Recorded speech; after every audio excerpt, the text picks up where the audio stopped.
Well, Sussex Tech Auto Body students, no matter what grade you're in, this is the next project vehicle we'll be working on. It is a 2015 Honda Pilot, and as you can see, there's a pretty significant dent in the left front fender and some damage to the left side of the front bumper.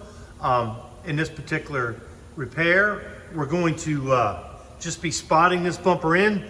Spot repair, we'll probably be putting color to about right here. We'll go over that later as we do it, and clearing it over into there.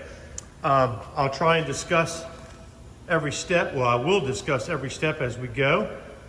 We'll be repairing this fender. One of the positive things about this particular dent, or where it's at, I should say, is it's all the way at the front of the fender. If it was back in here, then we would be required to blend into this door. And like I said, depending on which class you're in, collision 1, 2, or 3, depends on how much you know about blending, but it's going to get covered in this video and you can all benefit from it. If that damage was back here, then I wouldn't have room to blend the color out, and you're going to see every step of that. I would have to blend color into the door and clear the whole door. But since that dent's all the way up front, I'm going to have plenty of room to blend my color and just clear the whole fender. You saw me do that on that BMW job a few videos ago. And as far as paint matching the bumper, we're going to be actually putting color down here as well. So that's not going to be a problem.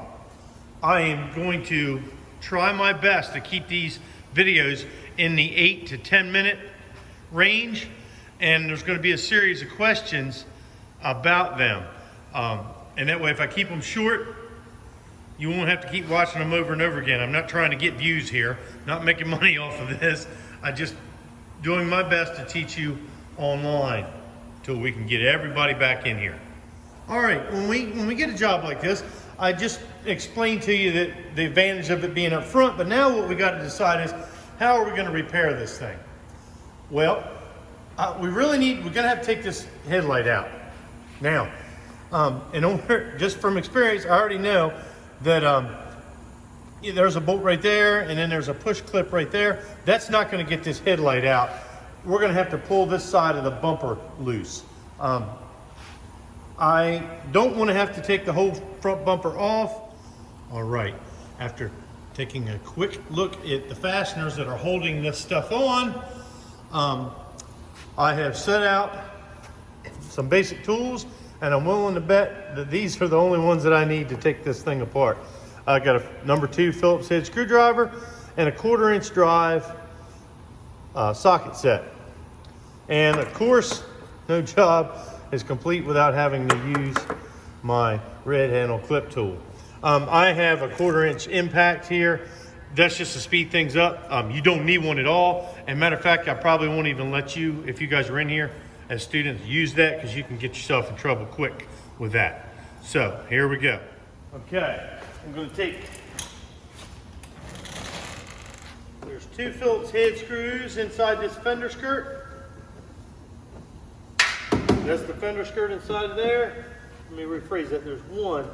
As a matter of fact, there's one all the way down the bottom. We'll take it out. Then, as in most bumpers, there's one coming up this way. On Hondas, it's a Phillips head screw. A lot of other cars, it'll be a 10 millimeter or an 8 millimeter bolt. That most of the time I have a Phillips head. You can take it out with a Phillips head as well, but Honda pretty much uses it's a slightly larger Phillips head screw. Like that. Always keep a bolt bucket handy. Put all your stuff in so you don't lose it. All right. Got the screws out. This should, pop loose like that. Now we're gonna grab a clip tool here. And be careful, there's nothing wrong with this headlight, and we want to keep it that way. It's kind of clipped in here. Get her unclipped.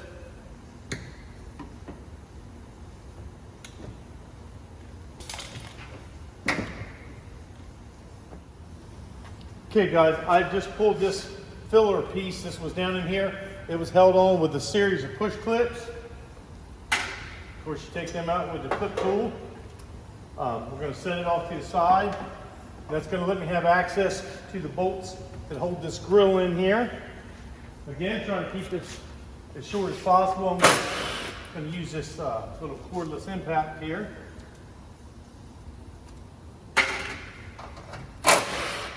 Couple 10 millimeters. Okay. Now let's see. That may let this bumper come open enough to get this. There it goes. There. Now, I think that's going to let me get the headlight out. We'll see. Okay, this is what happened. There was no way to I wasn't going to be able to get to the headlight bolts. It wasn't worth fighting it. I'm going to take the whole bumper off. If you can see all these, that's everything that was holding that bumper on. 99% of it's all these plastic push clips. I took all them out with the clip tool. So we're going to take the whole bumper off. I think I've got it about ready to come off. Probably when I pull it away, I'm going to have to reach in there and unplug these fog lights, but we'll see. Hopefully it'll come right off. Let me grab my clip tool over here. All right, I had to crawl back underneath up for a minute. There was a few more bolts, and again, there's going to be got to undo this fog light right there, and I think since this one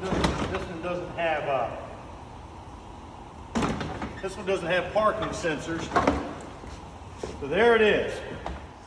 I've set this bumper up on a stand so I can show you the clips I was taking out underneath. There was a 10 millimeter bolt in here, one on each end. Then a series of just regular plastic push clips that we took out. Those right here, they were actually, that's the other side of them. Then the ones that were really tricky were tucked up in here. There was 2 bolts and 2 push clips that were way up inside. You had to reach way up in there to get them. They were tricky, but other than that, then the bumper came right off and you can see what's behind. I think this may be where I end this first video.